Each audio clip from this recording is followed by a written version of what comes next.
राम नाम का चमत्कार। एक बार एक गांव में एक साधु रहता था। सारा दिन राम राम जपता रहता और ढोलकी बजाकर कीर्तन करता रहता। उसकी कुटिया के पास जिस व्यक्ति का घर था वह उससे बहुत परेशान था। एक दिन वह व्यक्ति गुस्से में उस साधु की कुटिया में चला गया और कहने लगा कि तुम क्या दिन रात राम राम रटते रहते हो। तुम्हें तो कोई काम धंधा नहीं है, हमें तो कमाने जाना पड़ता है। तुम्हारी ढोलकी की आवाज से मैं सो नहीं पाता। साधु कहने लगा, तुम भी मेरे साथ राम राम जप के देखो, तब तुम्हें पता चलेगा कितना आनंद आता है। उस व्यक्ति ने थोड़ा खींच कर कहा, अगर मैं तुम्हारे साथ राम राम जपता हूँ तो क्या तुम्हारा राम मुझे खाने के लिए रोटी देगा। साधु कहने लगा, मुझे तो राम नाम की लगन लगी है, मुझे तो राम जी की कृपा से हर रोज भोजन मिल ही जाता है। तुम भी राम राम जप के देख लो, मुझे भरोसा है कि भगवान तुझे खाने को जरूर देगा। वह आदमी उस साधु को चुनौती देता है कि मैं तुम्हारे साथ आज राम राम का भजन करता हूँ। अगर तुम्हारे राम ने आज मुझे रोटी खिला दी तो मैं सारी उम्र राम की भक्ति में लगा दूंगा, अगर नहीं खिलाई तो तुम ढोलकी बजाना बंद कर दोगे। साधु कहता है कि मैंने तो निष्काम भाव से प्रभु राम की भक्ति की है, लेकिन फिर भी मुझे तुम्हारी चुनौती मंजूर है।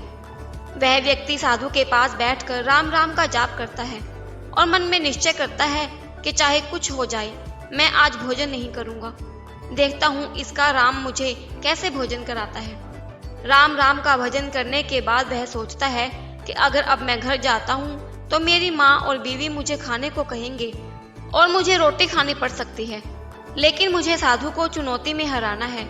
इसलिए वह घर जाने की बजाय गांव के पास के जंगल में चला जाता है। जंगल में एक पेड़ पर चढ़कर बैठ जाता है। वह सोचता है कि मैं सारा दिन इस पेड़ से उतरूंगा ही नहीं, अन्न का दाना भी नहीं खाऊंगा। इस तरह मैं साधु को हरा दूंगा और उसका ढोलकी बजाना बंद हो जाएगा। कुछ देर बाद उस जंगल से एक बंजारों की टोली गुजरती है। उन्हें भूख लगी होती है तो बंजारों का सरदार कहता है कि आग जलाकर यहीं पर खाना बना लो, अब खाना खाकर ही आगे बढ़ेंगे। खाना बनकर तैयार हो जाता है।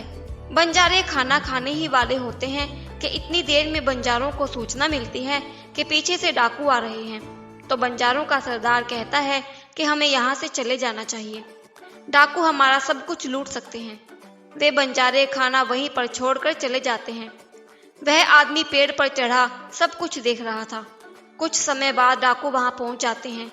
भोजन को देखकर डाकू कहते हैं कि खुशबू तो बहुत अच्छी आ रही है, लेकिन यह भोजन किसने बनाया? बनाने के बाद खाया क्यों नहीं?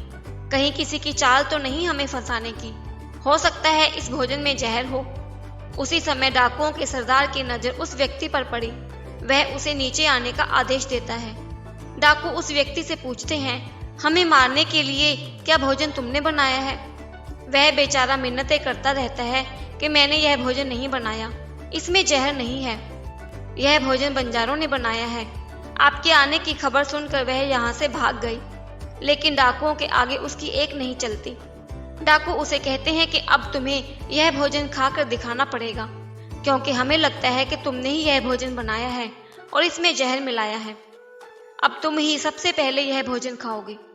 वह जिद पर अड़ा रहता है, मैं यह भोजन नहीं खाऊंगा, किसी कीमत पर नहीं खाऊंगा। डाकू का शक और गहरा हो जाता है। वे बंदूक की नोक उसके सर पर रख कर कहते हैं, तुझे यह भोजन खाना ही पड़ेगा, नहीं तो गोली खानी पड़ेगी। वह व्यक्ति भोजन कर रहा है और साधु को याद करते करते आंसू उसकी आंखों से बह रहे थे। उसने कहा था कि मेरा निश्चय है कि राम नाम जप लेगा तो राम तुझे भोजन भी देंगे। उसके भोजन करने के बाद डाकुओं ने उसे छोड़ दिया। अब उसे विश्वास हो गया कि बंजारों को और डाकुओं को राम जी ने ही भेजा है। वह सीधा साधु की कुटिया में चला गया और जाकर उनके चरणों में प्रणाम किया और उन्हें सारा वृतांत सुनाया।